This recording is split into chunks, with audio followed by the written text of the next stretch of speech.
Hello everyone, कैसे हो सभी। आशा करती हूँ सभी अच्छे होंगे, मस्त होंगे और अपनी स्टडी में व्यस्त होंगे। आज हम बढ़ेंगे बीकानेर प्रजामंडल। तो बीकानेर में जन जागृति का कार्य किसने किया? कन्हैयालाल ढूंढ और स्वामी गोपाल दास ने। कन्हैयालाल ढूंढ और स्वामी गोपाल दास ने। अब कन्हैयालाल ढूंढ और स्वामी गोपाल दास ने चूरू में सर्व हितकारिणी सभा की स्थापना की तथा इस सभा के तहत चूरू में ही कबीर पाठशाला और कन्या पाठशाला की स्थापना की। सबसे पहले आप सही तरीके से याद करना, जन जागृति का कार्य कन्हैयालाल ढूंढ, स्वामी गोपाल दास। इन्होंने चूरू में सर्व हितकारिणी सभा की स्थापना की और इसी के तहत कबीर पाठशाला और कन्या पाठशाला की स्थापना की। फिर आया 1930 ईस्वी में चंदनमल बैड व स्वामी गोपाल दास ने चूरू में धर्म स्तूप की स्थापना की, जिसे वर्तमान में चूरू का लाल घंटाघर नाम से जाना जाता है। इसे लाल घंटाघर नाम से जाना जाता है। ये क्वेश्चन आया हुआ है। 1930 में चंदनमल बैड और स्वामी गोपाल दास ने सर्वप्रथम झंडा लहराया। इसके बाद आता है 1931 में गंगा सिंह, बीकानेर के राजा गंगा सिंह थे, जिन्होंने गोलमेज सम्मेलन में लंदन गए और इसके विरोध में पर्चे बांटे और पर्चे का नाम रखा बीकानेर दिग्दर्शन। यह भी क्वेश्चन आया हुआ है। पर्चे का नाम था बीकानेर दिग्दर्शन नाम था 1931 में। फिर आता है 1932। ऐसे सीक्वेंस में याद रखना, 1930 में झंडा लहराया, 1931 में गोलमेज सम्मेलन में भाग लिया, 1932 में बीकानेर षड्यंत्र मुकदमा चला। किस किस पर?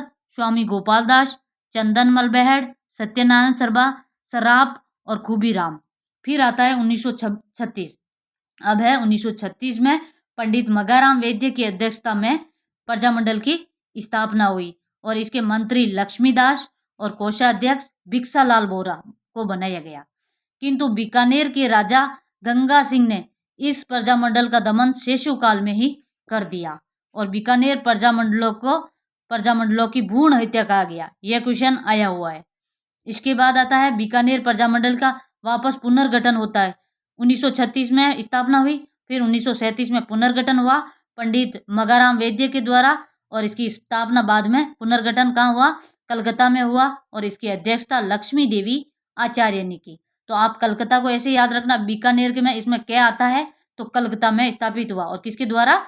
लक्ष्मी देवी आचार्य ने इसकी अध्यक्षता की। अब आता है बीकानेर के सदस्यों ने प्रजामंडल पर प्रतिबंध लगाने के बाद हितवर्धन सेवा सदन की स्थापना की और रघुवर दयाल गोयल ने 22 जुलाई 1942 को बीकानेर प्रजा परिषद की स्थापना की। 22 जुलाई 1942 को बीकानेर प्रजा परिषद की स्थापना की। किसने? रघुवर दयाल गोयल ने। ऐसे कैसे याद रखना, 19 जून 1942 को बाल मुकुंद बिरसा, जो भूख हड़ताल में उनकी मृत्यु हो गई थी और इन्हें राजस्थान का जतिन दास कहते हैं। देखो, राजस्थान का जतिन दास किसे कहते हैं? बाल मुकुंद बिरसा को कहते हैं। 19 जून 1942 को भूख हड़ताल की थी, तब उनकी मृत्यु हो गई और 22 जुलाई 1942 को बीकानेर प्रजा परिषद की स्थापना रघुवर दयाल गोयल ने की। अब है राय सिंह नगर की घटना। एक बार यह भी एग्जाम में आया हुआ क्वेश्चन है। इस टॉपिक से कितने 4 बार क्वेश्चन मेरी नज़रों में आ चुके हैं। तो राय सिंह नगर की घटना कब हुई? 1 जुलाई 1946। राय सिंह नगर में लोक परिषद के नेताओं की रैली पर लाठीचार्ज किया और गोलियां चलाई गई, जिसमें बीरबल नामक युवक शहीद हुआ। और सबसे पहले ऐसे याद रखना, 6 जुलाई 1946, 12 जुलाई 1946, सीक्वेंस में याद रखना 17 जुलाई 1946। पहले किसान दिवस, किसान शहीद बीरबल, ऐसे याद रखना, किसान शहीद बीरबल। किसान दिवस 6 जुलाई, शहीद दिवस 12 जुलाई, बीरबल दिवस 17 जुलाई। और यह घटना हुई 1 जुलाई 1946 को। 1 जुलाई 1946 को। अब आता है भारत संघ विलय पत्र पर सर्वप्रथम हस्ताक्षर करने वाली रियासत बीकानेर रियासत थी और बीकानेर के राजा कौन थे? शार्दुल सिंह थे और बीकानेर सर्वप्रथम केंद्र में शामिल होने वाली रियासत थी। और कब हस्ताक्षर किए? 7 अगस्त 1947 को। और सबसे अंत में धौलपुर के उदयभान सिंह थे, उन्होंने हस्ताक्षर किए थे और वो किए थे 14 अगस्त 1947 को। अब है बीकानेर रियासत के स्थानीय आंदोलन। अब बीकानेर रियासत के स्थानीय आंदोलन महाजन ठिकाना किसान आंदोलन 1939 में हुआ। ये सारे यानी बीकानेर की घटनाएं हैं। तो उदासर किसान आंदोलन दूधवा खारा किसान आंदोलन 1944 में हुआ था और इससे खेतूबाई संबंधित है।